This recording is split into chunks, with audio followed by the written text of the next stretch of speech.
Mbote na bino balandi nyonso ya Bosolo Télévision, l'exclusivité ce n'est pas question d'habitude. Ezali kobima kaka soki importance nango ezali.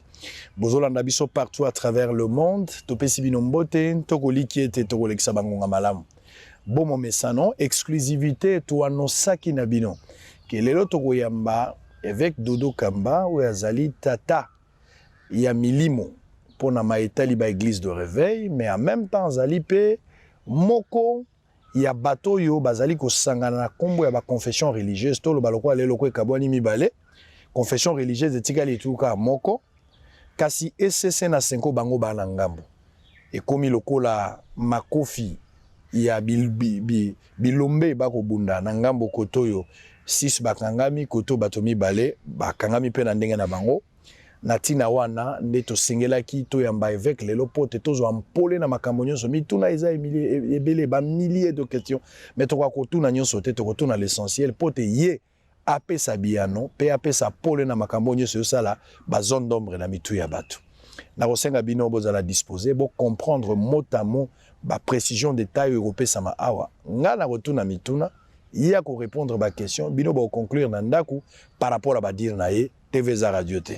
Comme ça, le principe, les journalistes n'ont pas d'amis, tous appellent à ennemis, mais on fera le travail. Avec beaucoup de considération et beaucoup de respect, tous avec Dodo Kamba, Mbotenayo. Alors, aux un masque, Naïbi, c'est un grand message peut-être pour la Covid. Tout à fait. Alors, Covid, en gros, osons croire que Covid est là, hein? Osons croire, hein? Apparemment, honnêtement, oui, parce que non, nous sommes totalement, mais tous en Anzela Malam. Tous en Anzela Malam.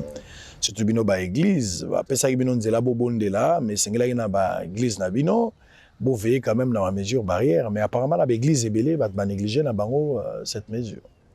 Bon ils en bato bazara déjà de nature na moi négligence le fonctionnement na bango mais l'ensemble bien la généralité tout le bas qui bato nyonso ba veiller parce que tout le monde y makambo belé tout le monde même pasteur pour faire mais que le bâtiment que nous avons besoin qui moyen de bâtir la bango mais ça arrive aussi parfois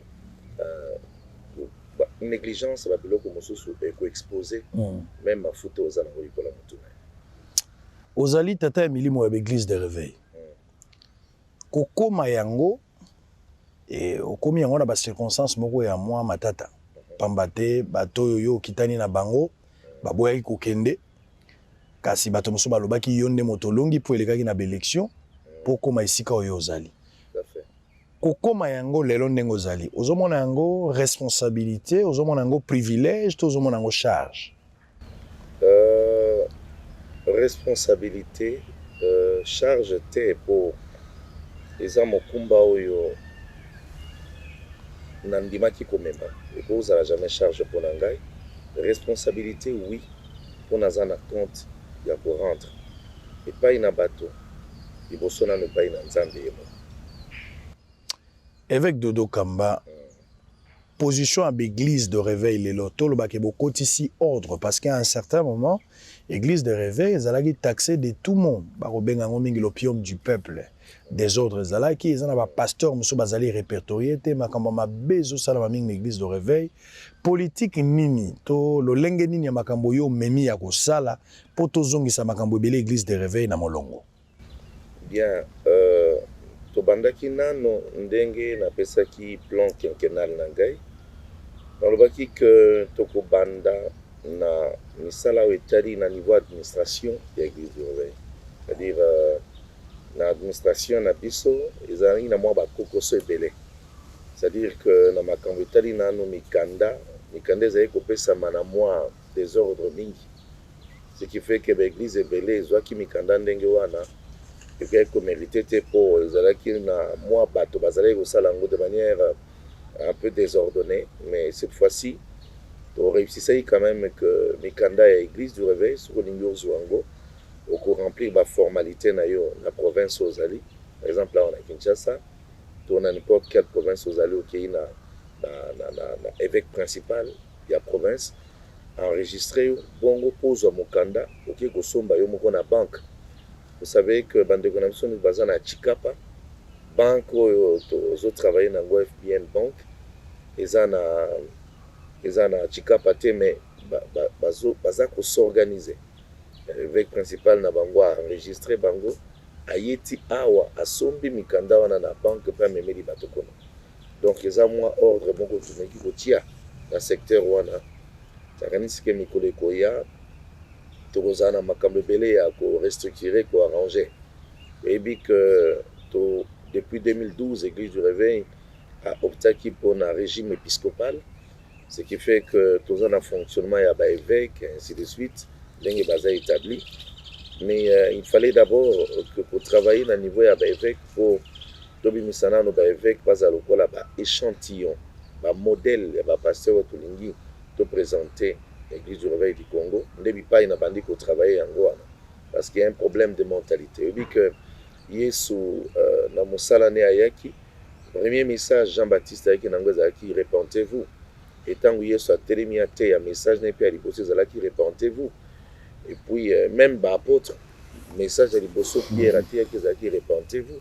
Repentance na bato ya mayele balobi euti na mot grec elingi koloba métanoïa. Métanoïa eza changement de mentalité. En principe repentance eza changement de mentalité. Il a fallu travailler dans le secteur wana pour que la mentalité a changé. Moto a dit que nous avons une responsabilité, nous avons censé que la modèle qu'on a sous et ils ont privilège que benga ma pasteur to kolata nzambala. Koloba que nazali mosai na nzambe, mais il faut d'abord servir d'exemple yo moko. Donc côté un exemple parfois l'équipe na soki moto fungoli monoko poalo. Moto ko koloba mais ce cas reflété oyazo salate malobane kozala nul kozala nguyate. Ça c'est bien parce que Branham paloba kiango vaut mieux vivre sa propre prédication que o loba yango. Côté eza malam mais kobiki eza makasi. Mais peut-être pour la clore na chapitre ya matambo etali église de réveil. Bazo reproché bino bien que le Lozali président avec l'église de réveil mais la politique sociale boza ko songer nangote bozota la plus ba intérêt égoïste ya bino ba leader alors que la plupart ya bato ba visiter l'église na bino na pourcentage très élevé bazali ba chômeur mais bozotia politique moko sociale té sur pied pour na permettre bato na bazwa l'autosuffisance mo épanouissement et ko permettre bino pe bozala moi libérer na ba certaines charges ya bato ba ko vendre la bino na ba permanence. Ils ont suscité une décision à part na yo ou bien bas séminaire ou bien ils ont dépend de la capacité managériale à chaque pasteur. Molobi solo parce que tous un problème wana na kuti yango tous travailler sur yango il faut pas admettre mais na kanisa ki que moko ya ba moyen ya kolunga makambo wana eza ba formation ya renforcement des capacités on a qu'à rendre d'abord utile bateau parce que pour répondre na besoin difficultés sociales au bateau à la nango confronté les a copié bango biloko akoliate kopesa bango mbeto ya kolala tonimité mais koye kolisa bango mosala po moto azala à mesure ya komise en charge pe kokanisa basusu alors pour moto a mise en charge pas kanisa basusu le Seigneur est utile à quelque chose. Il faudrait former l'homme. Oui, bien, mingi adage moko ba hollandais balobi Dieu a créé les Hollandais et les Hollandais ont créé la Hollande. Donc pour Nabango, il fallait d'abord nzambe asala hollandais. Bongo hollandais a créé Hollande. Puis Kemboka on a Pays-Bas batonga yango likolo ya mai, donc eux-mêmes ont travaillé. C'est-à-dire l'homme a été utile à quelque chose pour rendre l'environnement naye convivial et vivable. Nde makanisi nanga eza wana kosala te l'homme pasteur d'abord et puis na monde mignon so azala utile à quelque chose. C'est là où nous pensons à des diverses formations de renforcement des capacités pour rendre nos chrétiens utiles dans cette société et utiles pour Namboka na bango. Très bien. Alors, balandi exclusivité, Bosolo télévision. On va aller à l'essentiel. Makambo na bengela ki olelo pena poto solo la. Na osepela olobanyon so bomba elote. Tout à fait. So ozongi na eloko oza déception makasi. bato mosusu bakoyeba te. Question à rappel. De 2006, 2011, 2018, processus électoral nyonso yo tolekisi na mboka na biso ezali na bato bazalaki ba président ya ba CENI o baponaka bango ba nommé bango na suka ba entériner bango kasi bazalaki ba président ba CENI. Toloba Malumalu, toloba ndeko Ngoi Mulunda, toloba Corneille Nanga. Nakoki koyeba bango nyonso wana bautaka na composante religieuse nini, bautaka epa na bino l'église de réveil, bautaka na bandeko catholique, bautaka bakimbangiste babimelaka wapi. D'abord eloka liboso to tia moboko pona koyeba jurisprudence ya bato balekaki liboso avant to kota na likambo ezalelo. Likambo bato mingi bayebaka te na sengeli naibisa ba Kinois, ba Congolais en général, na bo bakolanda biso na ba province bayeba. Na 2006, tango ba élection à liboso esalamaki na mboka na biso, eza ba résolution utaki na Sand City. Na Sand City, na ba résolution ezomaki, ba monaki te CI ya liboso, esengelaki organiser ba élection, esengelaki bazwa moto moko kouta na société civile. Na katikati ya kolukana wana nde bazwa Abe Malumalu na compte ya CI. On a collaboré azala en mesure ya co-organiser autaki na société civile pour organiser l'élection na mboka na biso pona mbala liboso. C'est-à-dire il n'y avait pas de ya ba confession religieuse ko fanda net to fandi ya wale. Il y a une désignation et salami une décision parmi ba décision utaki na Sand City. Eza ba politique batu ba ponaki. Politique nde bakanisaki ndenge wana. Et bongo nde pusani ndenge wana asala ba élection. Ba élection ya mibale 2011 ba pesa na ba confession religieuse te. Pasteur Ngoi Mulunda azalaki aponamaki na pouvoir en place na liberté na bango. Bazwa ye na décision ya plateforme ba confession religieuse te ni na ba confession religieuse. Et ça la rappelle élection mon côté. Ça la rappelle élection mon côté. Na 2011. Na 2011. Ezalaki à partir ya décision ya bandeko bazaki na pouvoir ba bitete poni mototel batie place wana ata musaba élection. 2006 2011. 2011 ba position na mibale. Mbala ya liboso ba kokanisa te ba pesa na ba d'abord na société civile et puis na ba confession religieuse opportunité à kopona moto na 2013 pona kopona Abe Malumalu 2 nde wana na katikati ya kosolola wana ba engagé ba confession religieuse mbala liboso bapona et nde ba pesa ki biso droit wana ya kopona nde na katikati ya kosolola wana d'ailleurs na 2013 ango masolo nde salamaki Église catholique peut aboyaki kopona au départ ezalaki partant et puis à un certain moment bakumba bide toza sous partant te nde toza boye tokokota makambo yote donc nde ba confession nyonso basangana balobi te na makambo ndenge ezosala maboye Malumalu lokola aza na mayele aza na makoki et puis azaki na moins expérience avantage que les gabatinios surtout qu'il y a salaki élection à liboso. Voilà, donc aza mieux placé pour organiser ba élection nde boye ba confession religieuse ba désigner mbala liboso na droit na bango ou prérogative na bango ndenge balobaka na donc tolo ba charte botamaka nde sika wana. Non, charte ekobima na 2014 na 2014 mais plateforme bandi ko exister depuis 1991 mais tenant compte ya charte te zaki salamaki na ba principe consensus mais après nde wana malheureusement ekobela na kobela na ye ekosala que fallait ko trouver remplaçant yende Abe Malumalu avant kufa a recommandaki Corneille Nanga lokola mokitani na ye lokola yebaki ba capacité ya ndeko Corneille Nanga bitete yende mutako kosala musala na malamu nesika na ngai.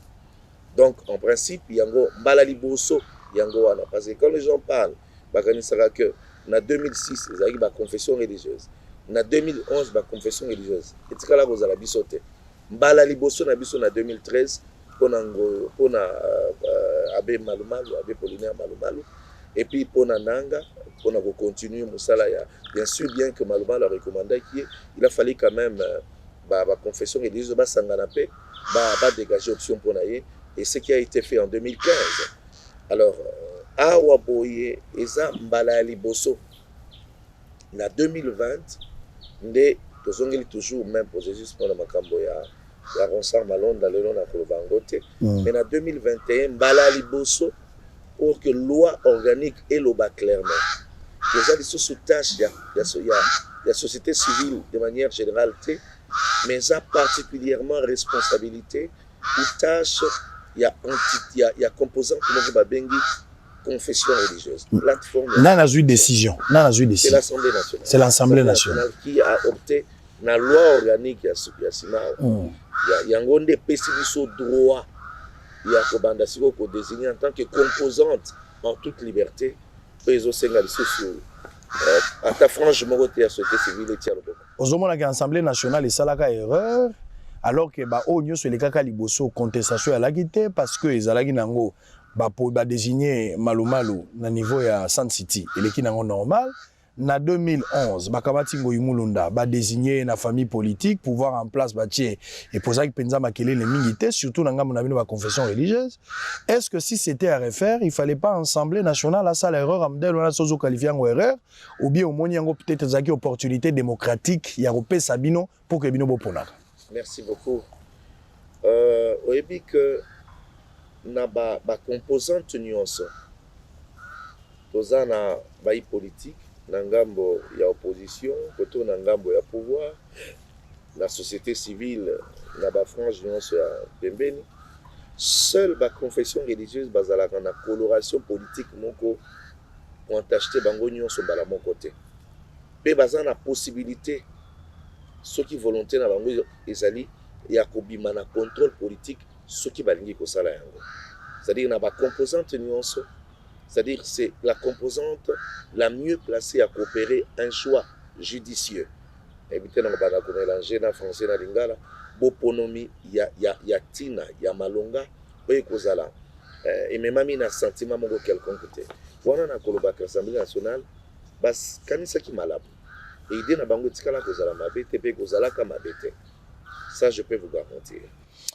Ozana lolendo lolenge makambo ezosalama lelo makambo ya ping pong eza lokola likambo ya bana mikie ozoyoka soni te bino batata milimo na likambo oyo bato bandimaki mayele na bino ekoki kosala mais tokomi kokenda gauche tokomi kozonga à droite ti sikoyo mobulo toza nango na mboka eza po bino batata milimo bozoyoka nano soni te eloko ya liboso ya mibale nalingi nayeba na mobimba lelo avec des précisions détails na lingi obimisela biso bambodi ndenge tolobaka toyeba likambo yango ebandaki ndenge nini matato bwana ngo lelo kouta ndenge bokendaka senko bomimonaki lokola bato malamu balingana kasi ba déception ebimi na kati bokende na sime pa na bino lelo bozonga ba 72 heures baluka kende Congolais azolanda yo mwasi ya ndunda receveur chauffeur Congolais oyo avotaka oyo apesaka président de la République makoki pota comme président to apesaka député.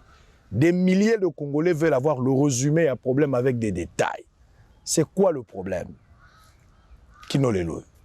Mandeko bazolanda ngai nakanisi ekozala mbala liboso mpona ngai naleka na mission bosolo na politique na mwa pasi na motema na soni pe fozal. Oui, soni pe epai parce que nyonso wana esi elati biso epi yo moko osi olobango mbala mosusu ke moto ya kufi ya kobanga kopola te tosi tokoti na kati ezosala pasi me fo toloba yango nalobaka ke mosali ya nzambe eza kombo azomema te titre évêque archevêque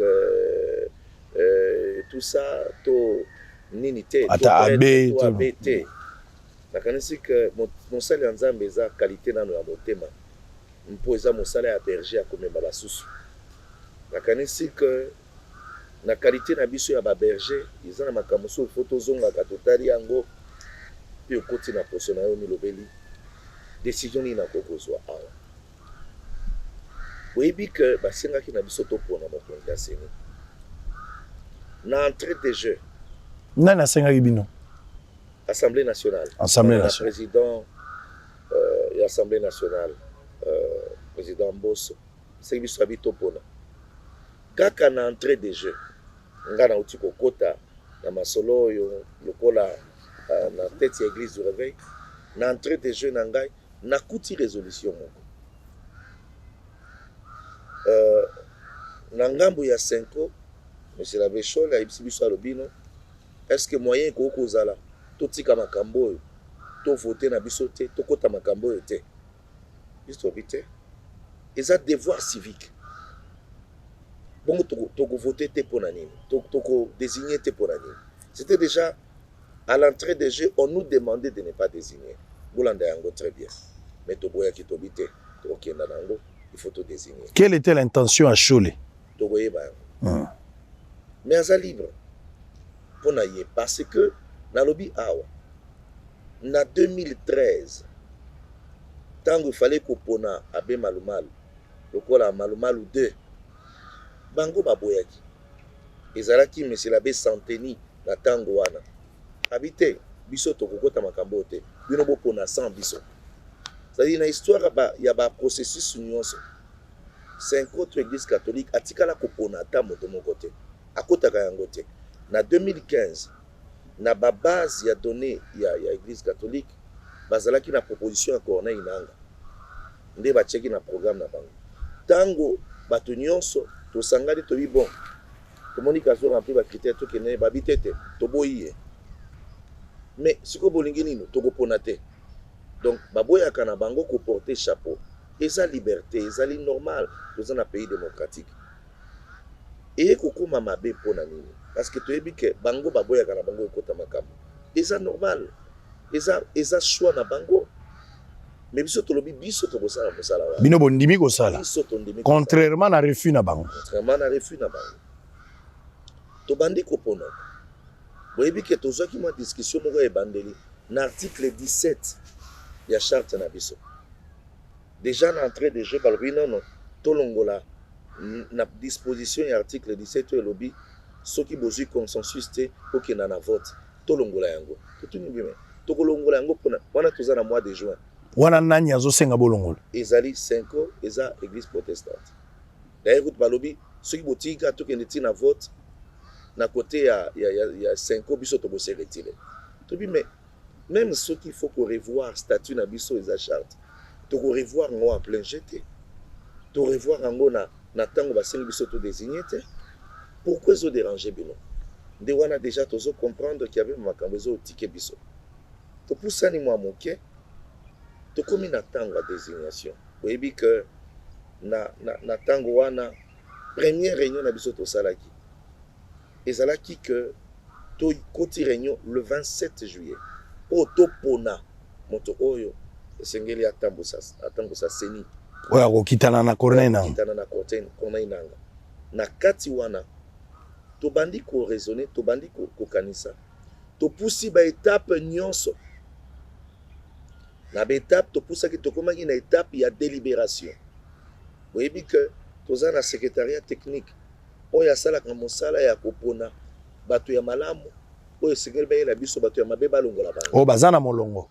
voilà balongola bato nyonso bango bakanisiki bazaki na molongo te eza normal eza mosala na bango ya secrétariat technique oyo eza dirigé par Abbé Chole na ba technicien na biso nyonso bayela biso bakombo mine na mesa na biso souveli bino bakombo mine misu balongoli c'est que mine wana bango ne bazo remplir bango nde babongi be bango nde babongi bazo remplir ba critères siko bino bakondi bo ba chef religieux bo pona moko na kati ya minei na oya leki basusu to bandi kongundana pe moto oyo biso toponaki na tête toponi ye biso moko te biso nyonso 8 tondimaki ke moto wana yende akoki ana mayele aleki bato nyonso yende tokoki kotia na place wana na kotanga kombo te bosiko tango tozwi finalement bino nyonso 8 wana boza 8 toza 8 biso na ba catholique na ba protestant na ba réveil na ba kimbangiste basaliti biso voilà le 27 juillet yeoyo moto aleki bato nyonso pourtant etikali moto akosala baélection bien sikoyo tokomi na point bon sikoyo tosala ndenge nini te na bisika wana bandeko ya Senko balobi tete tomoni ke eza na mwa problème ya éthique eza nini oyo tomoni tako kozala aza akokende na tendance ya pouvoir et akozala libre ya kosala mosala te wana nani wana eza ba critère ndeko abeshola apesaki wana abeshola azwi maloba abandisi kokopesa bakondition problème ya éthique tolobi te ce problème ya éthique ezali pesa biso ba raison yango mais ba raison ezali kopesa wana biso tomonaki que ezalaki ya kotelema te tolobi te neti eza wana ba raison wana eza te pesa biso ba preuve tolobi no eza na problème mpe ya ba corruption to tolobi bopesa biso bilembo ou bien ba preuve lokola ba preuve eza te babi non ils ont un chef religieux mosusu na réunion le 23 juillet ils allaient un certain vendredi to signaka communiquer mon kolobake ba chef religieux baza menacé yo pe signaka et to signaka biso signature na bezali alors na signature wana tolobi bien abi non ndenge bazaki menacé ils ont pas bazaki ko menacé bango po ba voter candidat wana le meilleur on a dit non ba na kati wana sur place moko ya bato oya salaki dénonciation wana kazama si jamais sabité oyanga dénonciation ezalaki pona likambo ya kombo wana te parce que ezana ba confession ou ezana ba problème au sein na yango neti baba union des églises indépendantes na ba komiko boyebi ke ba problème ko même ba bandako bandeko ba musulman oui na bandeko union indépendante kuto na mwana batutaki quelque part donc insécurité ezalaki il fallait qu'on dénoncer ko lobake ezana bato bazokanela ka bato ezoko empêcher bango basala musala malamu te. Qui communiquer. Mais ça n'a rien à voir avec un candidat quelconque. Donc, à ozo affirmer que signature au Bochaka ou yozo reconnaître que ça n'a kati effectivement, et ça signature il y a ba menace liée na moto oyo a utaki na batomi nei. Le meilleur au binonyo soboponaki. Donc vous avez déjà d'abord commencé à repona les meilleurs. Bobani na boponi meilleur na batomi neo batikela kibino. Meilleur abimi. Na simana onde show la zuma loba. A lobigi makambo moi ebele entre autres makambo ya menace. Makambo ya menace. Oyo azako bazo salaka bato misusu pona tina na ye. Mais kokende kana simple. Poto pona ya wa bima meilleur. Nani basali ye menace. Pour ça qui ont sans menace, c'est-à-dire premier de la classe abimi par rapport il y a la capacité à ça menace exacte. Mais pourquoi pas ça la menace pour baponaï alors qu'il est le meilleur parce que tant que bimi c'est meilleur wana bisono ce que tu même ba discours ya bango nyos mutazo douter na ba capacité wana zate. Le problème c'est lequel tant que solo ba mandenge wana ezobi malokola bato balingite que moto ya malamu moto ya malonga asala musala po azana makoki ya kosala yango tant to sala réunion wana ndeko abesho la elibiso ba communiquer ya bato ya ba parti politique pona botanga kombo te ba ko chama kelele wana ba bibo pona te ya elibiso communiquer na bibo bozo yango bo tenir compte nango soki bo meki osala le contraire peuple aso la bino libanda yango wana nde bako benga menace yango menace biso to soki yango wana libanda selon bino mais menace yango ala bo ali so bi bo pona te yango nde basengi bino po alobi te bo pona tabi communiquer yango batindeli bino bokeba peuple aso la bino libanda communiquer to tanga bo pona te to bino na kati ya communiquer yango na communiquer ba le contenu ezali bo pona te botika la désignation bato nini bakomba signer signature ya communiquer non bato ya parti politique wana o bazaki libanda nde ya yeli biso yango aye ko relayer ye na bango bazana lien nini non bazali ko kumisa ye tanga ya komia bazo kumisa to eli mokonzi na biso ba video ezali oui tant bazo kumisa ba video ezali mais je pense que ba enregistrer alors il faut pesa biso ba video wana so ezali public forme na eza biloko ezali clair donc ba yambi vraiment en poupe quoi aye ba yambi en poupe ya eli biso communiquer wana biso bino non ce n'est pas à un représentant il y a église moko akelo kozala biso ba information à parti politique oye la biso bipai biso to osala devoir ya mboka pour bo mandata qui était tout mandata qui était mais pourquoi oye la biso mémo ya parti politique moko na bisika biso to osala devoir ya mboka si muto so abimi aki koluka mémo ya parti mususu finalement to osala so musala na biso te mais bisika tozo mona pas ces années na ndenge tozo avancer wana toyei komona ke ti toyei kozwa problème na suka balobi ke tokata topona te nde namoni ke tomoni biso nyonso ke donc bozosala nde mokano ya oyo basengaki bino na parti politique wana bopona te.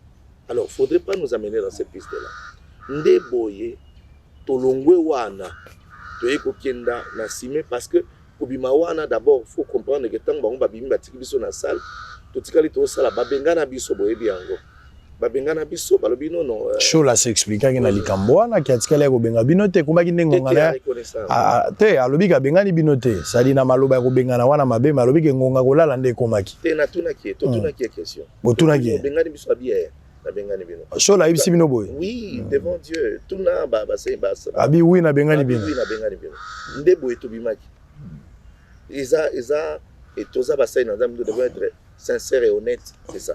Alors nazui liloba moko lobi moto boponaki parmi les 4 azalaki meilleur. Ngana laki te bino bato bolaki nalandi pe abeshole aboyi pe likambo te ke moto bino boponaki azali meilleur. Mais place bango bazo vanda mingi ezali likambo ya confiance ya moto au-delà maile na ye. Moto wana bango bakomona ke baza na ba information ke moto wana koki kozala na appartenance na pouvoir en place mingi na mokonzi ya mboka. C'est-à-dire au-delà ya bolamu na ye, moi ndambu ya méfiance koti du fait que moto wana azali moko ya bato yo asololaka na mokonzi ya mboka. Au-delà ya nyonso, c'est faux. Koyeba na wana koki ko influencer neutralité na ye to maele na ye. Na koki koyebi so ouvertement. Na ba candidat nyonso balekaki wana bango nyonso basenga babona mokonzi ya mboka. Na ba candidat nyonso mine. Bon, enfin, déjà dans le ba misato po moko wana na ebite. Mais misato o catholique ayaki na ye. Asenga ki abona mokonzi ya mboka pa yamba ye. Ndenga yamba bango nyonso, ndenga yamba pe bango nyonso. Oh, donc ba candidat nyonso mine wana par moko misato na bango basenga ba mona mokonzi ya mboka na misu na bino nyonso. Non toyebaki yango, boyebaki. Kasi chef de l'état pe ayambi bango. Ayamba bango. Donc candidat catholique bayaki na ye. Chef de l'état yambi. Et pas que nego senga mokonzi ya mboka lokola moto nyonso akeki komona mokonzi ya mboka kosolola na makanisi ya zanango. Nde yango komisie moto mokonzi ya mboka. Vraiment ya solo wana. Zdangani c'est que ça trop gratuit. Si balingi baloba ke yo za moto ya moto tel faut pas prouver nango. Na parti politique ba aderaka. Ata moi photo ezalaka. Ata moi carte ya membre to nini to eloko moko te zo rapprocher. Siko to mondima kapo na nini. Nde yango wana oye bomba mina seza nini. Bazolo balokola za muluba se kazande kona ye. Wana banani bazolo. Nde na katikati ya ba salio tozana bango kati na bango. Na ba confession religieuse. Bah oui. Nde bovandaki na kati. Mais lelo zo batela bato mo mingi alors que tu as l'air de la vérité hein. Mais oui. Fallait avoir le courage ya koloba parce que ma bezali. Naza ko représenter église monene na Sangai. Bozo représenter pe nation lelo na kati ya likambo. Nation nangai on a koki ko dépasser ba limite moko te na ndenge ya éducation nangai. Mais na koyi biso kaka vérité que soki ozo funda moto e kozana bilembo ya kofunda moto lelo yo nazo kamelo moto nazo yoka bazolo babaru ba preuve ezali nalingaki nakoma na moto na kabu ya ba preuve ya bilembo to nalingi nakoma na moto bilembo eza ya maka est-ce que bazana bilembo ya kolakisa ke moto wana za moto ya tel nde bazolo soki bazana ngo mais eloko ya moke eza nini soki bozana bilembo boti yango liboso na biso to tunaki boti la biso yango peut permettre biso to décider non tokobimisa yango sikoyo te mais bino boli bokobimisa yango sikoyo te bosiko biso tokozwa décision ndenge nini bandeko eza toza mboka moko toza peuple moko soki olingi ofunda moto il faut ofunda moto na bilembo oyebi kata moto balobi ke auti koboma bazalaki bato mibale moko akufi babiloko akufi tomoni mbeli na maboko na ye aussi longtemps que basambisi ye te azalaka na présomption d'innocence ndenge bato ya mayele balobi oyebi ke mibeko ya mboka na biso elobi bakatelaka moto etumbu te soki nano bayoki ye te toyamba bato wana nyonso na katikati ya linganga na biso banganga nzambe na réunion le 27 baye bakoti totuna bango mituna nyonso mais bango batikala kotuna likambo wana te na candidat toponi batuna mituna nyonso sauf ya kodouter na ye en quoi que ce soit. Évêque Dodo Kamba, pourquoi bozo kangama na candidat oyo azwaki alors que bato mosusu bandimi elisusu te? Pourquoi il fallait ko kangama na ye pote alongaki to po ezana eloko mosusu ebatami na sima bato azoyeba te? Pourquoi il faut botinga makana ye? C'est vrai qu'azwaki, mais bato mosusu alobi au-delà maele na ye parce que maele posait bino problème te bino no soboyokani pour alikama maele critère maele ya kosungana yali, mais moto mo alobi te au-delà maele ngana zomona moto aza sérieux te. Pourquoi bino bozo kanga makaka na moto wana? Po moya ko bandela lisuko ponezali te bato basili to zaki moto na bino obokanaki ke soki azate biso mosala esili. Ndeko Sango etikali na biso 2 ans pour tosala ba élection kolanda na mibeko ya mboka. Tokoyi kozwa te lelo oyo moto akoya koyekola mosala na kati ya mosala ya ndenge wana. Esengeli tozwa moto oyo aibi mosala. Na kopesa exemple. Tolingi tolongwa awa tokenda Matadi. Il faut chauffeur moko atambusa biso akomisa biso Matadi. Bacheli biso ba chauffeur mine. Balobi na mine wana na kati na bango eza na moko. Non seulement aibi nzela ya Matadi, aibi kotambusa très bien, makenda ka Matadi pe azongaka. Nde tozolo babo ekutu misala nso sala mikolo yango. Tondimi biso nso ye wana. Siko après tolobi bon siko mutu so habitete. Tomoni kendenga za wana eza na likambo mususu. Amelaka ta musu masanga. To amelaka masanga mingi na volant. Ata kwa kumbaka bien. To eloko moko boya ndenge wana. Parce que masanga eza kolangwisa kozangisa ndenge ya kotambusa ko kozala moko ya ba motif. Voilà. Mais alobi ke bon na ndenge ya kotambusa na tomonaka que na nzela na yeso ki azokende asombaka biloko mingi. Azara tellement ou bien salaka boyepo mais to sali calcul ke yenda ebinzela. Bo pesi ba raison moko boye. Ata bolobi ka amelaka masanga. Ata bolobi ke asalaka nini likambo te. Tobi bon na nyoso wana bolobi. Sikoyo chauffeur wana. C'est vrai. Bo pesa biso ba preuve ya kolakisa ke bisika ke na wana amelaka masanga. To asalaka nini po to tia pembeni to toza mosusu. Obite tozana bilembo te bo pesa biso ata moto moko oyo ba utaki na Monica utaki komela masanga ta melaka boy. Non, exacte. Bo to benga yemo to tuna so amela o to benga ite. Bo siko to sa nini? Oh non, to luka moto mosusu. Mais tango eso kenda.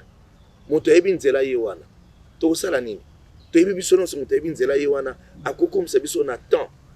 Na kana sike pona kozala réaliste. Il faut bo pesa biso raison moko. Oye kosala ke to déclasser chauffeur wana. Mais ce qui raison exacte, pour que ya tambo ça biso comme ça biso pas itozo kende.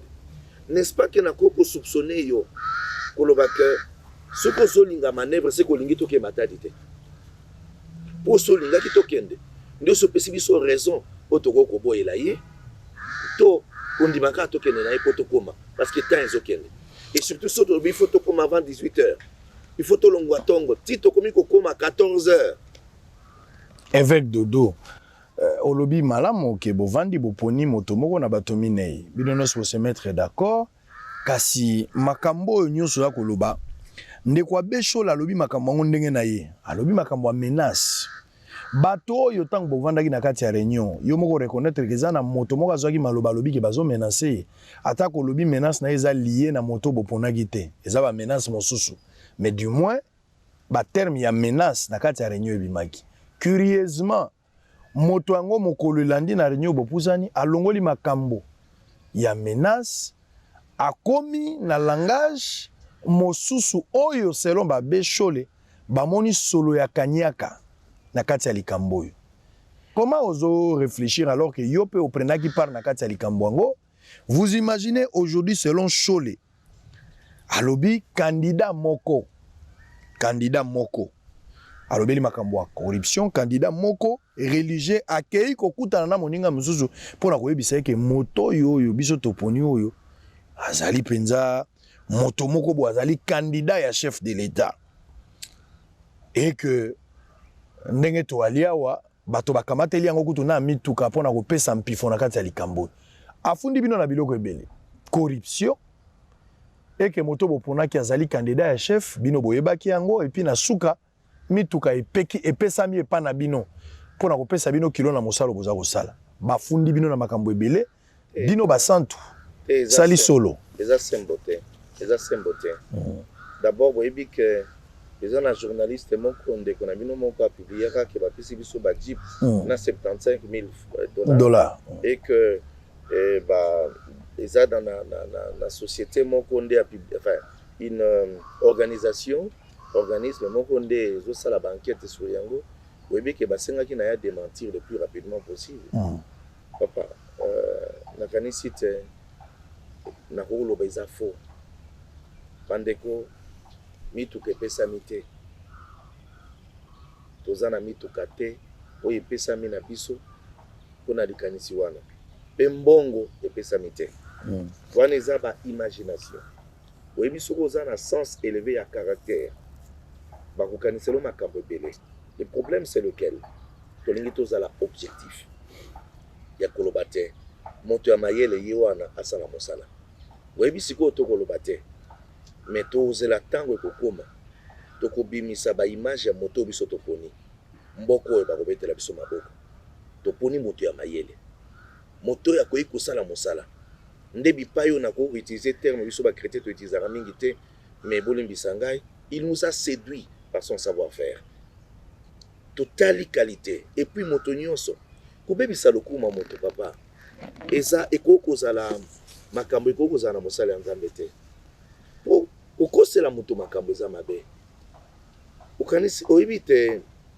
mpona kotanga lisolo kobeta lisolo ya ndeko sango esengeli ata na tuna bato bayebi ndeko sango esengeli nazonga ata na bato botanga na bango tuna bato bosala na bango so nakoki korecourir ata na passé na yo te ata na bato osala na bango te mpo nazwa ata bainformation sur yo naye kokangama na oyo nayoki sikoyo seki kozala lokola intention moko te motema mabe moto biso toponi aza na réputation aza na passé aza na curriculum ndenge balobaka et sur le plan international bafunda ye ata na likambo moko te aza na expérience ya makambo wana toke kofuye bipai ya uta bipai mosala na mboka na biso pe na bamboka nyonso mokili mobimba bazofunde ata na eloko moko te balobi moto ya mayele ye wana tolobaki kasi bolikambo te soki bomoni esimbi te kasi bino bopesa biso kandida oyo ya bino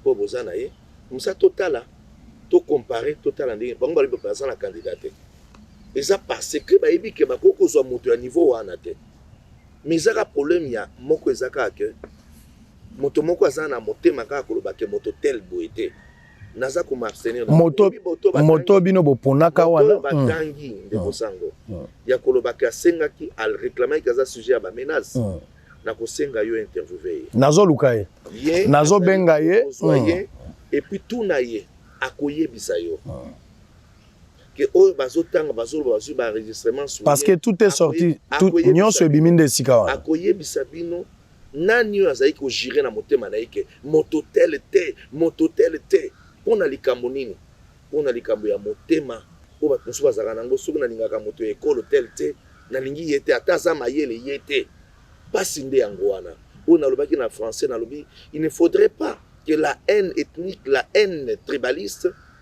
ezwa place likolo ya raison il faut par moment raison ezalaka boponi moto tel mpona nini équipe nationale na biso ya léopard ndenge baganyaki awa yo somoni na sélection bajoueur bazotala ekolo nini to bazotala ebeteli nini toza devant un problème à résoudre il faut tozwa moto ya mayele ko résoudre problème wana moto ya mayele mais évêque Dodo Kamba moto yo bino boponi nazobandela question mbala mibale azali moto ya président te papa tokoki koprouve yango ata moke te ata na ndenge moko te nasengi no yo oza journaliste olobaka bien oza journaliste ya investigation kende koinvestige nakoki kotanga kombo te mais yo koki koyeba kombo ya moto toponi kende koinvestige remonte landela lukata baimage ata bafoto ya kala papa il faut être réaliste Ba photo mo ya yo etambola pe na président de la République. Bozo na relation ni na président.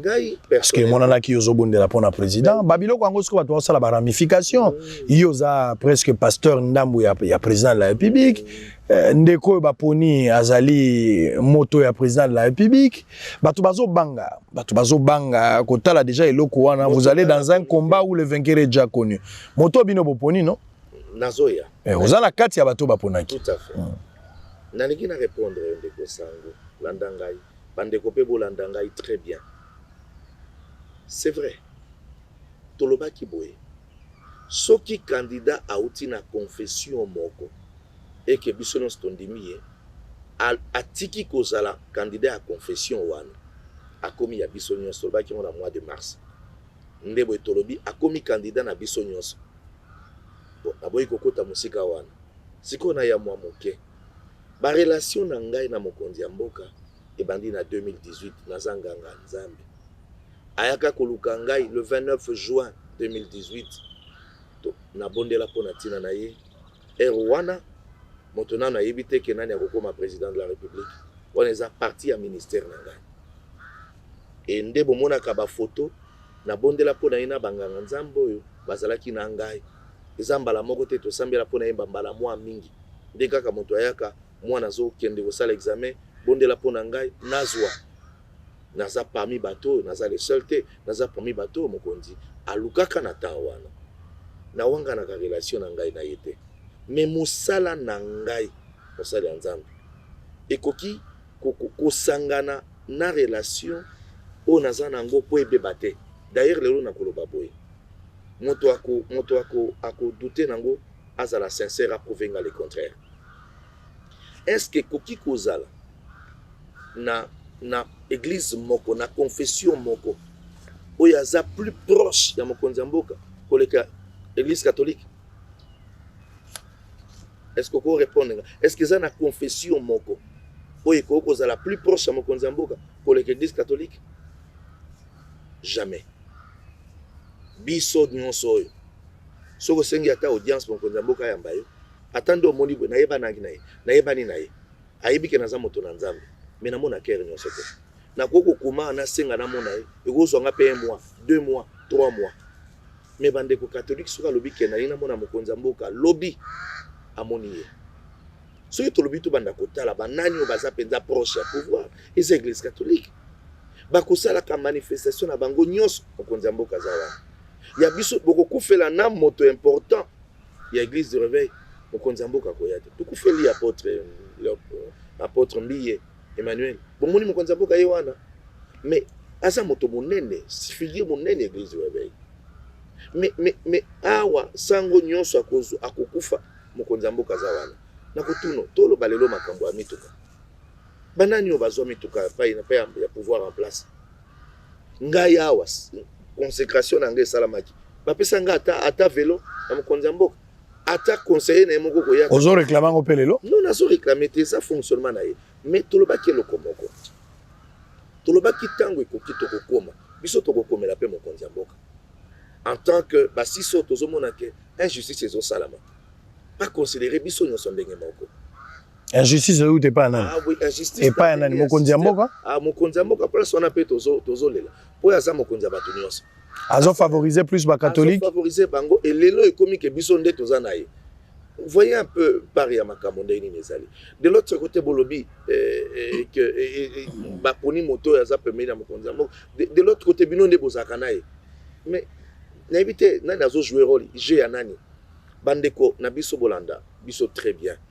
Toponi na mitema na biso na mayele na biso nani oya ko jouer rôle oyo ndenge équipe nationale ezali baponi ba jouer ba ko jouer rôle oya ko jouer rôle tel résultat na ngonde ko pia biso résultat. Alors sikoyo catholique na ECC po ba prenaki parmi bateau ba ponaki choix ya moto binono sondimaki parmi les 4.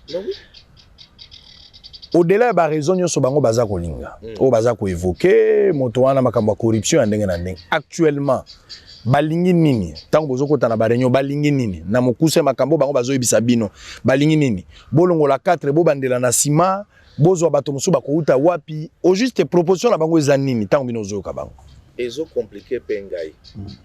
Question en apenza, la vérité c'est qu'ils ont compliqué Pengai. Mais dans la conclusion, moko, bazo sale la mémoire à parti politique qui comme on a biso, boponate, balingi koponate. Na kopeso raison. Na kopeso ba raison ni nazoloba. Nini poni ni nazoloba ndenge wana. Bandeko. Na sengi na bato, oko kozaloza catholique, oko kozaloza protestant. Mais là sembo. La meka ko juger na makambo ndenge sengeli ezala. Président de l'Assemblée nationale a perçu son ultime devoir avec deadline nango ya kokoka kusuka que 72 heures président de l'Assemblée nationale. Alobi sima nango possibilité mususu ezate. Tozo zela babengisi biso le 2 octobre samedi. Toye le 2 octobre. Toye poto sala nini topona. Ya liboso toye tokomi. Moto abengisi biso moto a signé président ya plateforme ou bien monseigneur Utembi yepe président ya Senko. Tokomi mokolango ye moko ayete. Vice na ye révérend Bokundo ya SCC. Yende soki ya zalaki te yende fala tambusa ayete. Toye kokuta na kati ya salle bandeko ata ba méprisaka bato. Toye kokuta na kati ya salle vice-président ya Senko ndi a diriger biso na biso réunion ya prise de décision oyo président ya Assemblée nationale asimina biso ko sala. Vice-président ya Senko oyo atikala kozala ta na réunion mon côté. Au moins on manque à considération. Nazoya. Soki ezalaki ndenge wana mais vice-président ya plateforme il fallait azala. Oui bien tinde biso nani. Dirkaba. Donc Dirkab même pas. Dirkaba na ye. Nazaki pe mbala liboso na mona ye. Siko totala ni tolobi bon, tokobando sola ndenge nini. Et puis mon kazo babi bon, ndeza boy ordre du jour ezate. To solo la kaka, makamyo solo matabiso. Yoka sujet à samedi yango wana. Libanda ba ozela biso topona sujet à ordre du jour, to solo la kaka. Ereleka. Bolo ba ndenge nini bomoni ba makambo ndenge mboka ezokenda tobite. Biso toboyi kokende nzela minei. Biso tosaki mosala. Toponaki moto ya mayele na moto ya mibale totindi bango bakenda na sengi. Bino botala mosala tosalaki. Bo proposer biso. Soki bokoyi ko rejoindre biso. Bondima mosala tosalaki. Bo signer na biso ensemble pour na kobatisa signature na bino. Soki bomoni keza yango te. Alors, tomite ndenge nini tokoyi kosala. Boyebi ke na semaine wana toyambaki ba ambassadeur. Nazokumisa nzambe pour ambassadeur ya États-Unis. Aloba na biso biloko mibale. Tant que sisi ko solana abi na mboka na biso Amérique.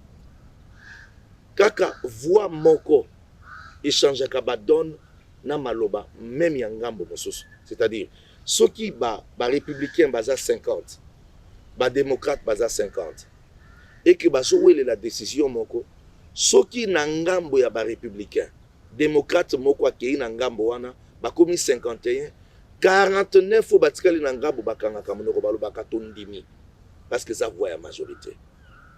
Tolobi mboka na biso ezana na niveau ya que boza 8 6 balobi boye totambola kaka 2 balobi biso te. Nathalie nalobi me mboko tozomema yango wapi?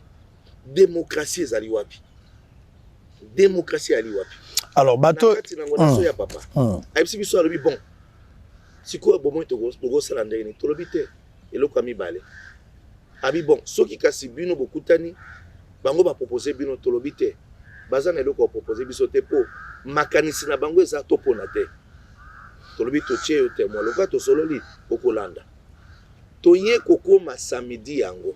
Oui, il faut beaucoup tana bango. O tokutana ngina bango na samedi wana o sujet zalaki te. Sujet ordre du jour ezalaki te. Boyebi tant to tuni bango bo likana sabino ezane babite biso to ana candidat opesa te. Kaka bino moko boke no luka moto mosusu. Yebisa ngai. Tolobi mais non, c'est facile. C'est-à-dire SCC na catholique, bazape na candidate. Bazape na candidate, balobi yango bango. Alors, quand ils vous disent par exemple, bon que nous luka candidat mosusu. Bino batu yaki na ba candidat, bo luka candidat ndenge. Pour candidat mine ba yaki ko tikela nde bino bo sali choix. Bo bino bo luka mutu musunde. C'est ça donc pas sinanga inde na zoloba. Bande ko ya Kisasa bolanda biso. Botuna na bande ko catholique. Botuna na bande ko protestant. Est-ce que bato mayele kuna bazate? Bato mayele kuna bazate. Pourquoi bango bazoboya ko proposer? Mais parce que le problème c'est lequel?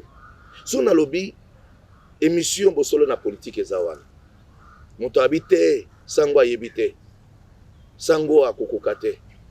Bobi bon. Ya mukuse zanini. Yaka na moto. Oyo akosala koleka sango. Soki na motema nanga na yebike na na moto te. Na bandaka ko baluka esika. Pour na yebike soki na bimisi moto. Bakotia sango awa. Batie moto. Ko batala makambo na loba. Ko batala kati na bango mibali nani aleki. C'est ça le problème. Si vous avez moto te c'est que bo yebi que moto boko bimisa a na qualité te. C'est ça le problème. To lobi to kosala to yiko sala publicité ya moto to ponite. Mais tango ezali. Kisasa ko yeba moto to poni. To sengi na bande ko na biso. Ya Congo. Bosala biso confiance. Kopona moto za na eloko te. Kopona moto aza na critère ya compétence, moto a voyagé déjà na ba illustration pesa ke za makasi. Mais le problème il y a crédibilité, problème il y a confiance. Est-ce que moto bino boponi azo représenter crédibilité? Est-ce que bato bako ko sala confiance aveugle? Est-ce que bato bako yiko ndima que cette fois-ci au moins au-delà il y a intelligence pour eza garantie te parce que za moko ka ya ba elements okota na kati kasi confiance nini bako ko sala na moto mayelo bino boponaki ba garantie na ngoza nini? Oyebi pona makambo etali crédibilité na kobimisa ba adage mibale ya biso ba congolais. Moko eza ya baluba balobaka boye. Oya kobala yo eza oya kouta mosika. Oyebi yango? Oyebi ndenge ne koloba na chiluba bien te. Oya kobala yo eza oya kouta mosika, c'est-à-dire mwasi oya ndumba bato nyonso bayebi po moto abala ye il faut uta mosika po wana yebisango na ete. Eza na dash mususu wana na habite so na côté ya bangala toni balobi mai kufela mbwa. Mai kufela mbwa batonso ba yebike mbwa kufawa. Mai wana moto akomeleza te. À part mopaya. À part mopaya kaka mopaya ndako ya komela mai wana. Leina lo baboye. Ndenge ni ba yebaka crédibilité ya moto.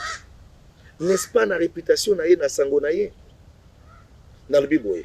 Élément majeur na bo batangi philosophie. Élément majeur ya koyeba crédibilité to valeur ya motezani.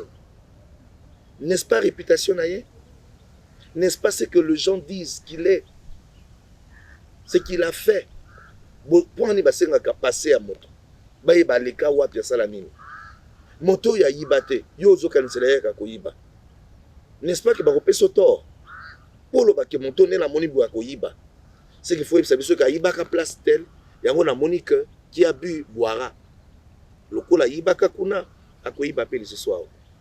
Motobiso toponi a la réputation pour sauvegarder et pour protéger.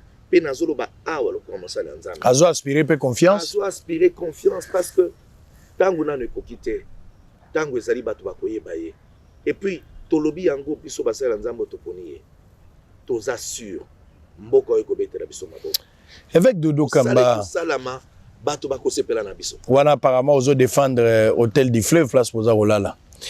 Mbala liboso ngana ibaki teke bino bokoma na hôtel du fleuve et puis kaka candidat wana apparemment ye mutazo bino na charge et hôtel du fleuve au-delà ya ba jeep ba accuser bino lisusu na yoki Eric Senga lobi boza kolala bino nyonso na hôtel du fleuve eza hôtel de luxe. Aux chambres, à peu près $280, sous 300, sous 500, 700 voire. Et ça, binobo umeli kuna, toza batu. Il y a 1800 pesali. Voilà, suite paye à $1800 ezali. Alors binobo vanda kuna na kati, ça sent la main noire. Non, nandimite que pasteur Eric Senga Kogolo babongo po.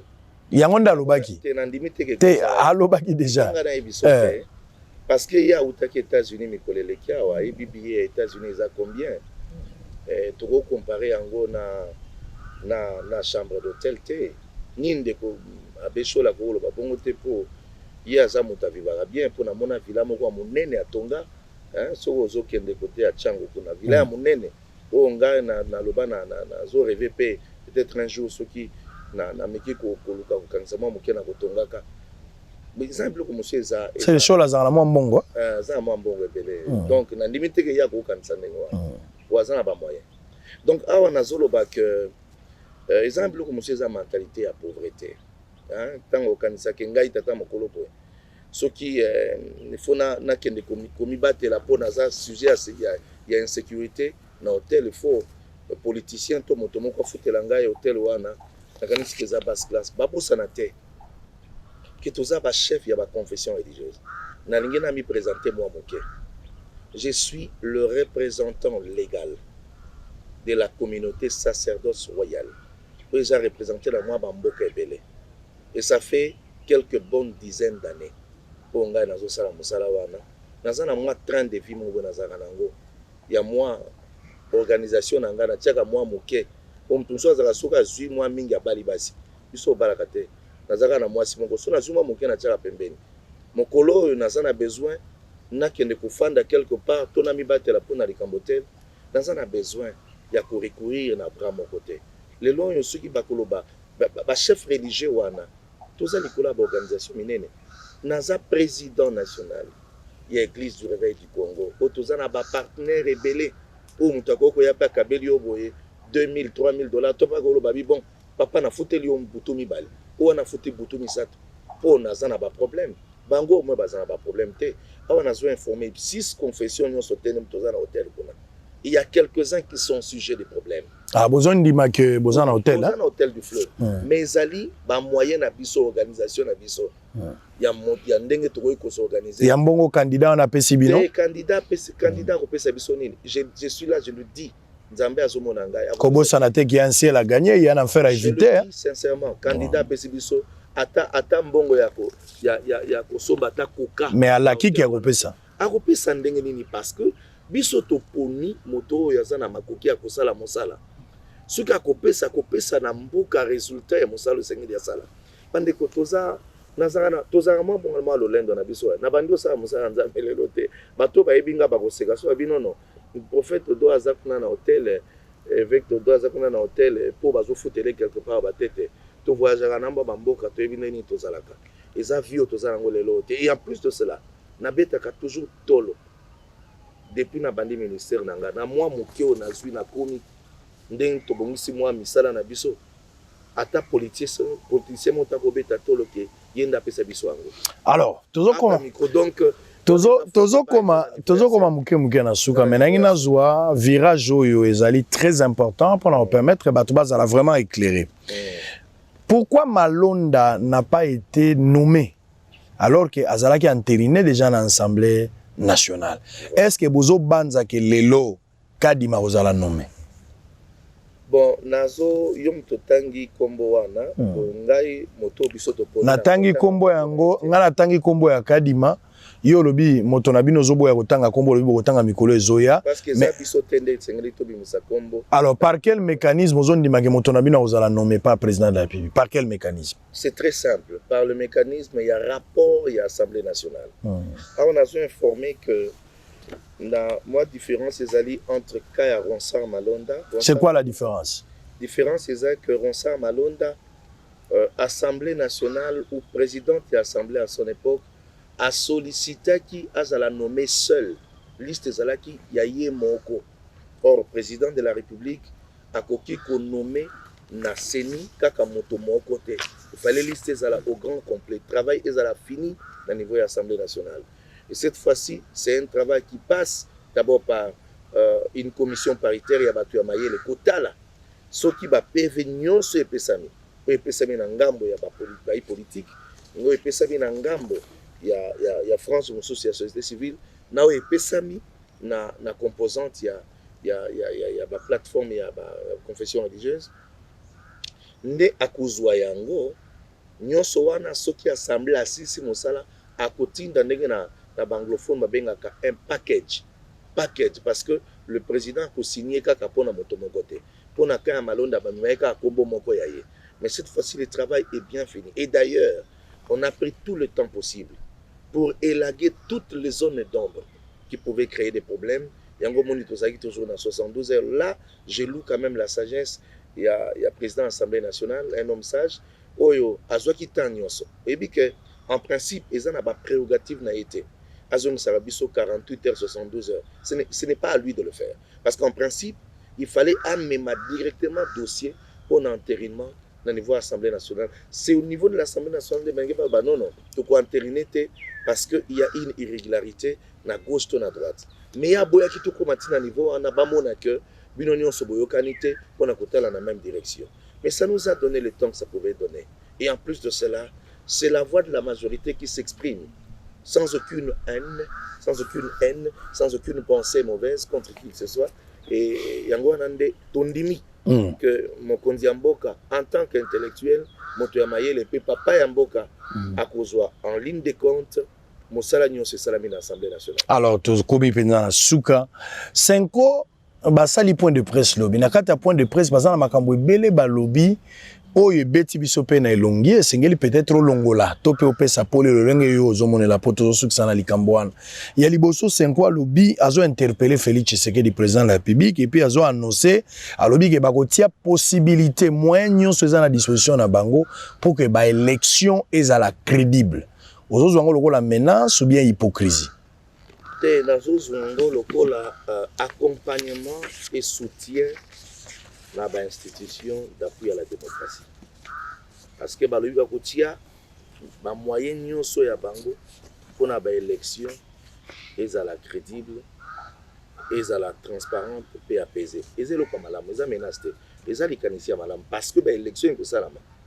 Ekozala transparente, crédible et apaisée.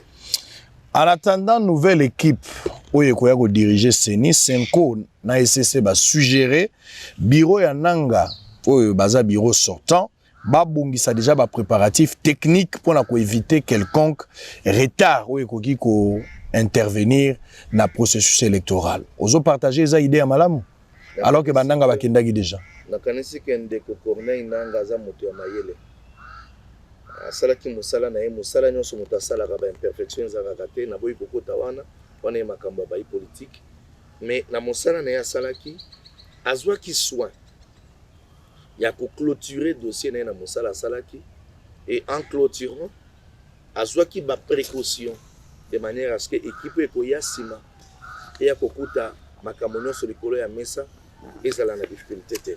Ce n'est pas à une composante neti ya biso boye bongo tele moloba na ye sala boye parce que na mosala nyonso oyo administration ya Corneille Nangaa ko sala rapport ekopesa pa na biso te po soki ezalaki rapport ya kondima fale bandi bakasi mosala nyonso ndeko Corneille Nangaa salaka moto boboyaki mosala ne lobi lelo boso biso bobino asa asu mosala préparer biso boye pona eza kochola moto te ngai nazo croire na ba valeur ya bandeko na biso ya Congo ko banda na Corneille Nangaa asali mosala na ina yebi que azo ba disposition nyonso équipe ekoya azana mosala na ngwa kosala.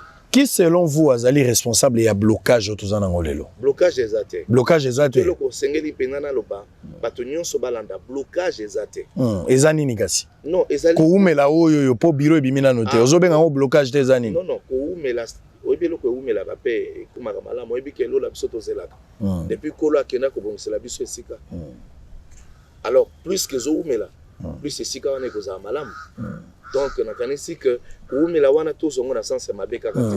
Côté positif ezali, côté négatif ezali. Mais na kati nango eza na harmonisation na niveau ya ba parti politique po sengeli basala. Est-ce que ozoni maki bokoyoka na liso na 5 ans? Bon, toza na problème te parce que toza corps eza plateforme o toza biso no sona kati. Il faut sens ya respect ezala les uns envers les autres. Mais na katikati ya une décision à prendre eza na o bato mayele babengaka divergence. Toza obligé biso nyonso toloba makambo ndenge moko te. Mais ça peut arriver que baiki balobi tokende na gauche baso balobi tokende na droite. Mais na kati nango bao baza ebele balobi tokende na droite pour landomwe bango. On est que bino boza moké bolo bato tokende na gauche. Ça s'appelle divergence et ça s'appelle démocratie. Ce qui fait que tozo considérant ngo bongo eza blocage te. Nde biloko nazo interpeller bato nyonso. Et koki kozala blocage te. et comme un blocage ceux qui sont en mauvaise foi bonne foi té et ça blocage c'est parce que boza à 8 6 balobi oui 2 balobi non et koko ça la blocage té donc c'est la loi de la démocratie on dit un jour beaucoup yokana na 5 ans non tozo yokana tozo yokana ko yokana ngo ezake biso toponi tel bango ba biso tokopona té to yokani ke to ndimi bino na position na bino bino pe bondi ba biso na position bango bazo senga bino consensus hein c'est consensus bato baté ezali procédure ezali échange ya ba idée débat et consensus lingi koloba unanimité té bato maile baloba na ngai unanimité lingi koloba bino nyonso ikanisi moko mais consensus lingi koloba débat ya ba idée bo dégager ba voie de sortie et na ba voie de sortie on ça peut arriver que to kalanga kate parce que nous baza intransigeant mais pour na kokoma na musika ba pesi biso possibilité ya vote ya koloba ke boba dans ce cas to pona banani oyo baza pour banani oyo baza contre na ba organisation nyonso ya monde et ça la makandenge wana pona kosukisa eza un élément moko olobaki to Alexandre Boete Colombie bandeko ya 5 na bandeko ya SCC basengi na président de la République à intervenir bandeko to bosana te en tout cas nazolinga bato balanda ngai très bien président de la République a kosala arbitrage na ba institution OESA d'appui à la démocratie reconnue biso plateforme na biso ezali institution d'appui à la démocratie te tozali une composante na katikati ya société civile c'est-à-dire makambo na biso etali mokonzi ya mboka te makambo na biso etali na niveau na biso ya ba plateforme à confession religieuse et puis tokoki ko remonter na société civile topesa na ba idée et puis ezali tranché na niveau ya Assemblée nationale alors esengeli tozala na confusion te il faut tout ça la séparation pouvoir bino moko bozoloba ke esengeli to dépolitiser seni parce que tant bozo benga président en tant qu'un homme politique toi en tant que qui toi en tant que prêtre to pasteur c'est-à-dire to tika bango en dehors biso moko to sala débat de valeurs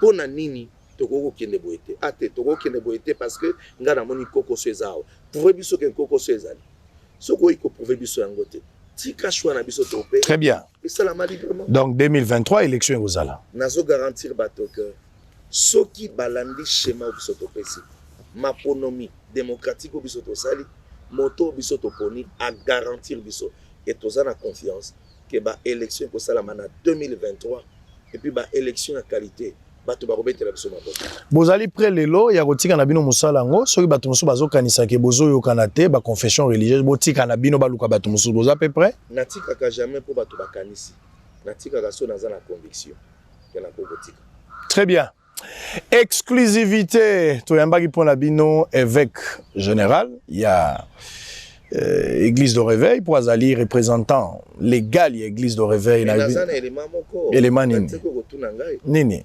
balobi que ba confession religieuse oyo ba esengeli ba désigner ça ba oyo bazana expertise en matière électorale avérée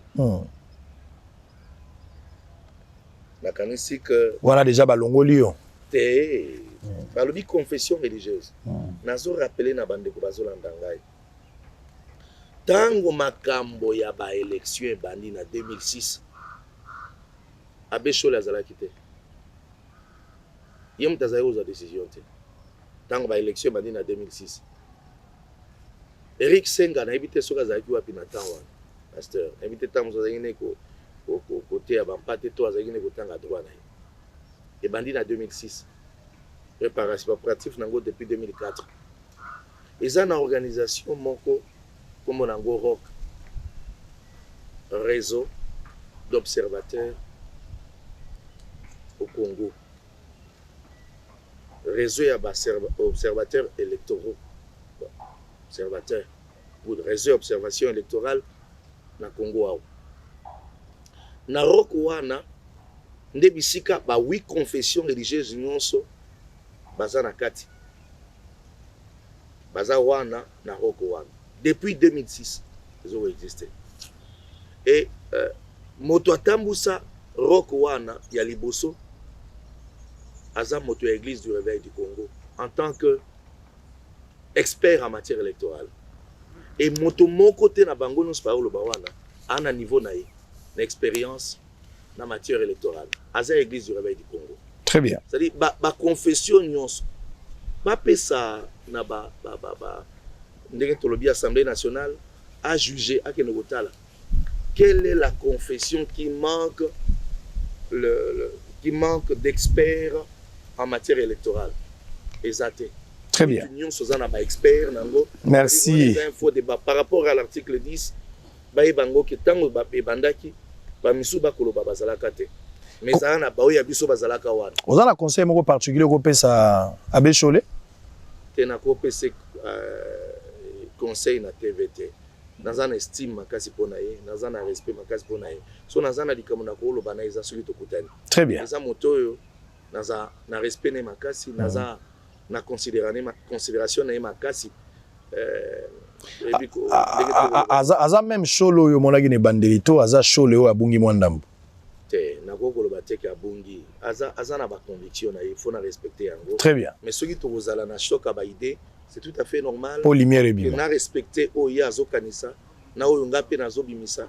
Ce que tout ici yango de balobi de choc des idées, jaillit la lumière. Exclusivité dossier Seni tosololi yango na évêque Dodo Kamba.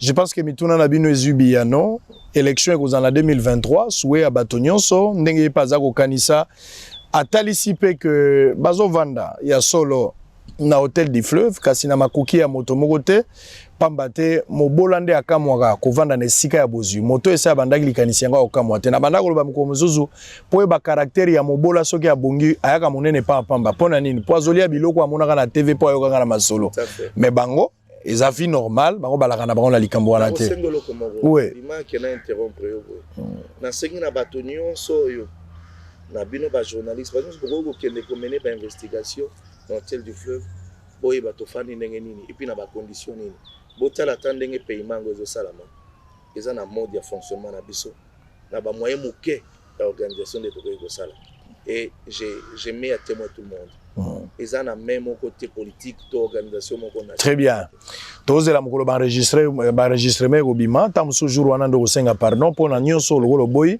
TV za radio te tozela enregistrement jour ekobima okozonga quand même osenga pardon za mwana nzambe kola kolimbiso kaka soko yiko très bien on attend impatiemment ba enregistrement ya Bécholé tokoyeba ba enregistrement ngo ekolobani le contenu soki ekosali enregistrement makasi opendezo la kisake kadima oyo bayazo tanga wana to moto biso to kina ekopona azapena moto mokonza moko avec des preuves ya kolakisa et puis na preuve ya corruption tozozela. Allez, on a fini pour cet après-midi. Rendez-vous prochainement pour un autre numéro. Beau savourer, beau comprendre le message. Même beau il faut bonga. Salam alam pona Congo. Ngana rubenga ba confession religieuse. Eza na ngambo na bango, eza na ngambo ba ICC na 5. Bai baraka Congo ezaka moko bolingwa mbisi na mai moto akabolango eza péché. Okobima pomba na makambo ya leta, mais un jour okokufa na bana na yo to bandeko no batikali na pasi. Bokanisa pe malamu wa Congo. Botala nano.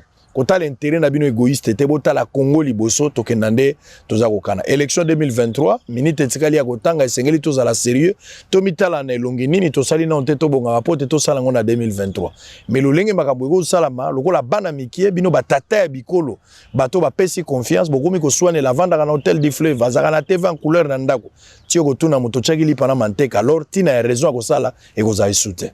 Merci l'équipe technique tokutani mbalo ekoya nzambe apambola bino.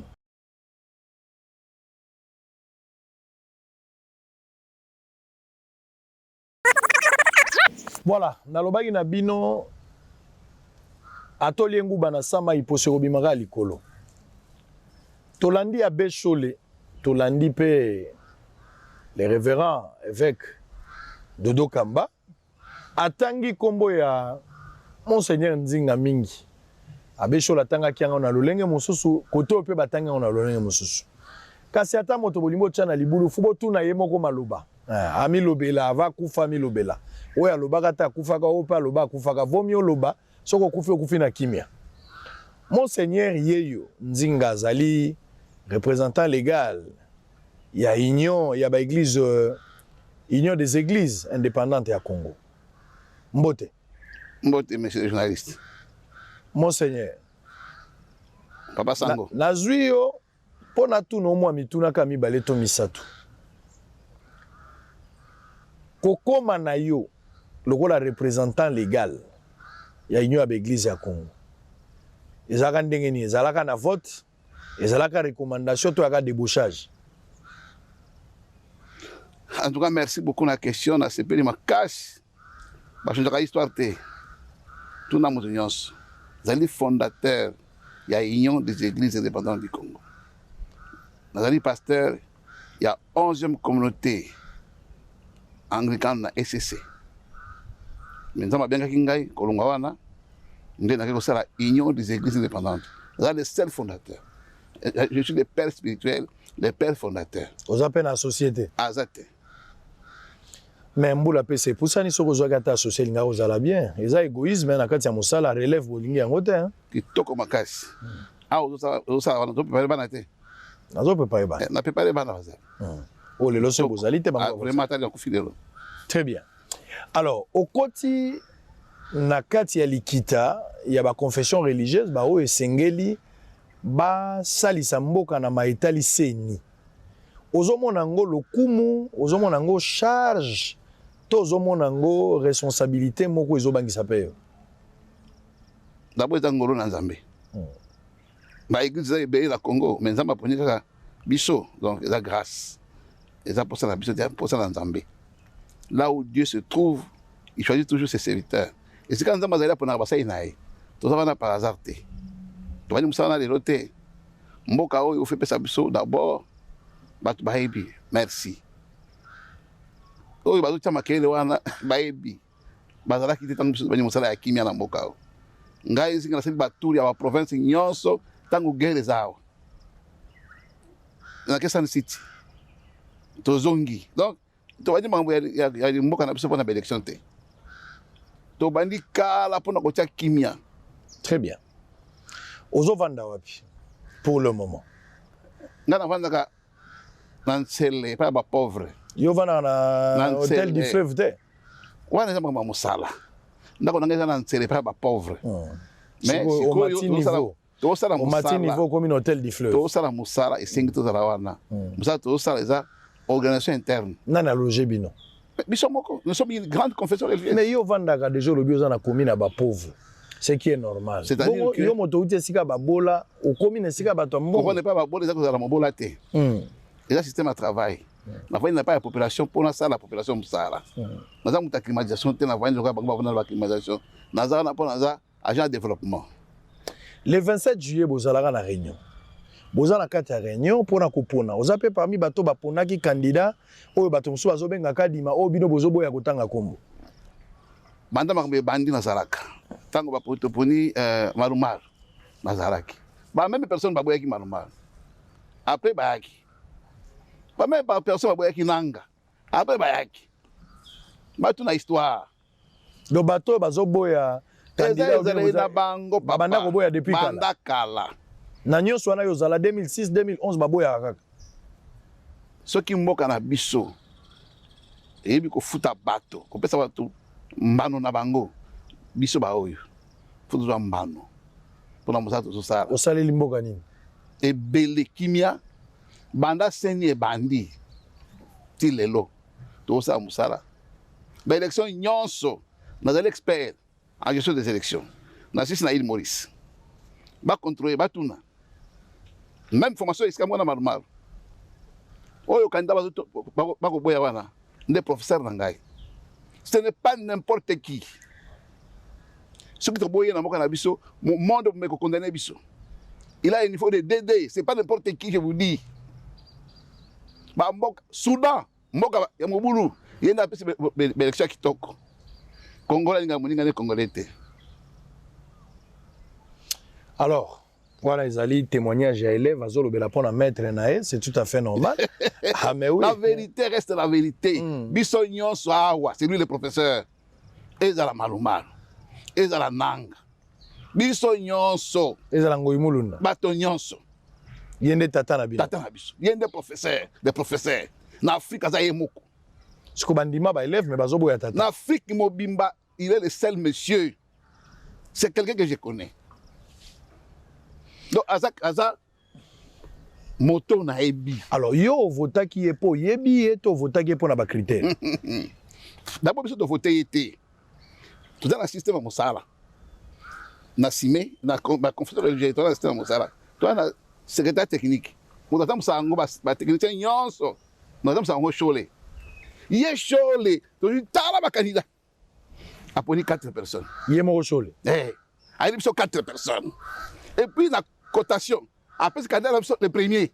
Yemo Chole. Yemo Chole. Oh. On tourne aïe. Ali mafuta ngulu aloba. Aïe bi kamazo kima. Aïe bi kamazo mwana wana. Bambassadeur be biso vérité. Bambassadeur tamundo bambassadeur be biso vérité. Ngala bomba kate. Mais faut bimsa bilo. Ba muluba. Batu l'ambassadeur américain. Babi kali maza muluba. Même colonel chef de l'État. A connexion à l'élection. Nana biso bango bongo. Koza muluba ya biso. Mais Chole aloba ali mafuta ngulu. Donc Chole tant bino bozu ba candidature bo pesi Chole nde akeko pona yemo. Na équipe ba technicien nyonso ba poni 4 ba yeli biso 4 personnes. Ba yeli 4 Chole en tête. Na 4 wana en tête. Tu tiens ba point tant ba sali pe ni démonstration na bango de bosso na biso. Après c'est ba point. Candidat nous sommes dans les premiers. Donc pour la seconde année. Vous avez un candidat na bino. Si il y a un candidat absolu. Il y a les premiers. Abi les premiers. Ça candidat absolu. Il y a des candidats na yi. Pour attirer les premiers. Juste tu veux quoi ça les premiers. Attends Moussa. Ce que moi on a vu les premiers dans la classe. Nan pour professeur assistant. Na université. Moutabimi abobi Lorient école na université. Nan pour professeur assistant. Yete. Sindé. Yenda pour qui? Docteur Lobakutu sokeza moto oyo a dribbler bino bimisi kadima o bango ba benga kadima bino bo benga e moto azanga kombo c'est que Chole ne moto a favoriser écoute. Pour secrétaire technique là pour voir nyonso. Tant que je vais information pour la moto. À quoi ça est qu'on a besoin de battre? Hein? On a une présélection avec ça. Tant que bimili banda. Tant que ce n'est pas na biso et voilà aventure les sauté. Alors, apporter responsabilité na yi. Na lingina zwa point de vue na yo batangi yo na likambo ya ba menace. Na ebite so ezaki biloba loba, na ebite so ezaki menace ya solo, to ezalaki ba moyen de pression pour zo mwa kanyaka. Olobi ke ba menacer yo, moya kola na ndako ezali te. Nani a menacé yo pe ba menace ngo ezaki autour ya nini? Ba ebinga malamu. Dans une audience na mboka oyo, c'est pas aujourd'hui, c'est pas Chole Senga. Papa, menace za solo. Ah, tout na ministère ba bi problème na ngai au sein de confession religieuse. Balobinga za muta Kabila. Masala Kabila, le chef de l'État sikaye fona longwa. Pasteur Auti Lumbashi. Comme on a lamba. Nda yao. Yenda zo menace. Menace. Balobinga fona longwa, za muta Kabila. Masala Kabila sikoyo fona moyen ça l'accès des actes. Tu biso ça la kamotote. Nous, c'est la justice. Tout ça la kana opposition te. Toute autorité vient de Dieu. Mokozambo kazalaki Kabila. On a servi le pays. Nous sommes obéissants à lui. On pas il faut nous obéissants et pas d'ailleurs. Tout ça pour mon côté. Non, il faut un changement. Bagangi changement. Ba kosima kambo on a kutanga wate oh statut mabe. Ça les 26 ans babi statut mabe. To corriger ngo. Complicité OK, OK en assemblée générale. Babi bi assemblée générale bango moko membre effectif moko a participé té. Na église na membre effectif dali. Ba église membre. Bango ba ke ota ba évêque. Donc membre moko a participé té et ça li morné. Ba échoué. C'est ce monsieur-là, Lamba. Yenda zo menace. Yenda tisi. Yebani. Azo bengo na téléphone, azo tinda batu, sorte à menace ni ozozo. Ya di bosso. Menace di bosso ali, comment tu ranga église. Yorandi wana. Ya bi bale ma fille a été menacée. Buki basa côté hôpital. Ngai moko. Mandako. Mais ce qui vous a menacé, pourquoi on dénonce la justice? Pourquoi la justice? Pourquoi il fallait le bango na likite ya bato boza na seni? Parce que les problèmes n'engageaient pas la seni. Ça va seni te. Yende sur la deux côtés on a seni comment? OK? Allez-y. Allez-y comme mélanger le dossier. OK? Tout ça na réunion. Tout va menace. Ils ont gagné beaucoup côté. Les musulmans, c'était le jour-là. Le président Fosala, on répondre à la responsabilité comme président. tala lelo bato ngako kufa ngai pe même bato ko ya kufa lobby pour mettre pas na ngai bozo kipete monsieur lambalamba abenga na hotel alobi na ngai boye ngai na kwa mukanda lokwa bakimangisa basalaki ona tanga malonda na nie malonda ke biso to poni malonda te apesa ngai $100,000 na yebisi na lobi polele na bombi te na yebisi na osala ngote mais c'est lambalamba azali membre de l'église na biso aza révérend aza robumbashi abenga abina ngana pesa $100,000 comment le tipo na landa bien pona malonda oboya ye tango na kutuma ya mutu ko bakoma kotanga izalaki te na koma mukanda pona boya malonda nebisa kosala ngote soko lingana sala fona sala ngona kosopa mbongo te me nano zotinda makambo wana pona kosala ngote po ozombe sanganga pona kosala ngote et puis tango pona malonda kana zalaki malade j'étais malade j'étais pas là o changa na kati pona parce que yo ndo mokonzi ngoma na bi wale tali ngai te ba ko to pona ni malonda de kakite wale tali makambo ngai te makambo ya mboka donc na kosala ngote eleki tango makambo ebandi donc azaki na poste ya pouvoir azwa poste na ngai pour remplacer ngai pour acha mutu na ye na yebitisa ndenge nini pardon abenga na Béatrice ye kaka mutu wana botuna na Béatrice azalaki logé na suite présidentielle abenga na keikula aza mutu ya président ngana aza mutu mbongo na aza mbongo na ye ana keikula bon d'abord aza pasteur aza na âge aza mukolo na pesa respect na kei abenga ngani na éviter na comme ko abandi makambo wana oh non est-ce que ce que tu veux soutenir candidat moko ba pesa mbongo na bine ngai makambo wana ko tete na ko makambo wana te na saka musala na pona mbongo te na musala na Nzambe na saka pona musala oh aza ko linga za la commissionnaire ozo na ngaba aza la commissionnaire na place na ngai commissionnaire ya nani aza la commissionnaire na place wana ya candidat nani oh ya ko candidat ya ebinga na makambo na ete na bise makambo na ko tete je suis parti tango na lobi ngo na réunion to kamwe na prochaine réunion shola lobi ki ngai na lobaki kadi mapesa nga $100,000 landa wana la présence na yo oui c'est un PV shola baninga de loté olanda ki na télévision na radio na Top Congo alobi nzinga c'est quoi nzinga c'est rien église nzinga est portatif na sali nini na éviter na éviter na sole bobanda déjà ko benda na utakala na éviter ye moko foko tunayi alobaki na église na portatif pourquoi tunayi notre confession c'est tout dans 26 provinces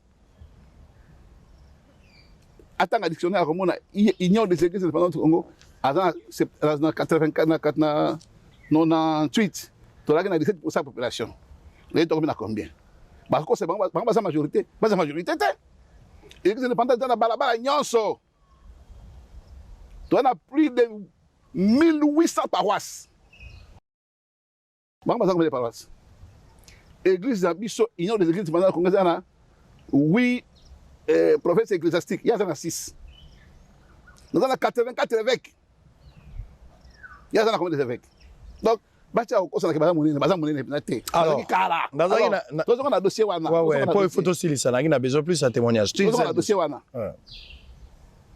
donc on a baki boye président oui c'est normal photo ça to protéger bino il a ba menace bino za menacé voilà président Otembi non ouais il faut la protéger OK ne eleki wana yenda benga na biro na e chole abenga na biro na ye na kei alors secrétaire général il y a 5 ans on le respecte à ce titre mais c'est monsieur l'abbé mais la kei pas na quoi pasteur azana sena yo oui mais donc azana secrétaire technique ba technicien autant ça bango to na respect abenga na biro na kei alors bina ngai awa pour me ba candidat ya monseigneur assurez-moi que yo ko voter kadimate wana chole ce qui a bien enregistré ngai a mis ça enregistrement il y a solo nyonso akatate monseigneur Zinga na bengi o voter kadimate oh na dikamoni te to kana faut appuyer biso on va voter kadimate pour la sali nini kadimate nini pour toujours voter bien l'autre na pas nini na ko protéger yo na ko pesa au MONUSCO On peut ça Monisco. Wana show la bien on peut so On a ça Monisco pour protéger. Na problème ni. Ce que on a vu menace. Na likambo songolo ko ba menace ngawa. Nga batumanga ndako. Na rappeler batumanga ndako na boke na vérifier. Na kauka. Batumanga ndako na kauka. Avenue Rivière numéro 2. Allez vérifier. Na perdra nyonso. Na fait le côté. La biche batumanga ndako. Batumanga ndako na so problème lelo. Yo muta sale le côté karaboye. Oko sala makambo na te. Non! Yo boye ko sala martyr. Kufa martyr zabi ngai la so engagement kufa martyr. Wana zolo bazo c'est comment mke? Ngana kufa martyr pour aller po. Ngala so engagement kufa martyr te. Na mwasi na bana. Yo na mwasi na bana te chose. Pour olingi bo ibsanga oboyi na voter kalima pour nani. On va en parler. Ngabe fana enregistré. Ils ont espionnage. Au benga la bureau na yo, au monter scénario, au tourner la question au spionner, c'est-à-dire pourquoi tu fais ça? Il a intérêt, il sait pourquoi. C'est-à-dire soka BBC enregistrement mobimba makambo lobi to kuta na kati. Ça. Il court pour quelqu'un, ayebi. Azo rouler pour nanani. Ayebi. Mais là si yo yebi yango. Allez ma na ayebi parce que papa mukanda est lobby. Mukanda na biso est lobby. Charte lobby article 17. Oyo, e bani de loté. Tant que tu ponaka manumal bango so boyaka mais majorité les cas qui manumal les cas to ponaki nanga moko boyaki bango zakana kanda te ben ndenge moko batika mwana bato asala musala Mwana bato nani bango bazotanga wana batika asala musala. Très bien. Donc papa qu'on laisse le monsieur, j'ai dit bien batika asala musala kotaka bakomba bato awate parce que assemblée là comme ça comme biso motoponi. Très bien. Apparemment on la show la za muta lokuta selon yo. Té, azam c'est dans Nzambe. Très bien. Mais on dirait que jeunesse ko sabango. Ba appeler ça église de respect. Mambo ya église makana télévision boye na sala ngona noté. Biso na éducation d'aujourd'hui, éducation chrétienne. Mambo ya yeso ya bisi ba prier ko. Obo monya bo bisango batoté. Ba ça la Bible. Parce que to mambo ngomba ba chaka na balabala, yeko sambusa ngomba. Très bien. Nous sommes pas en politique. Monseigneur Nzinga, un témoignage poignant, toutes les vérités.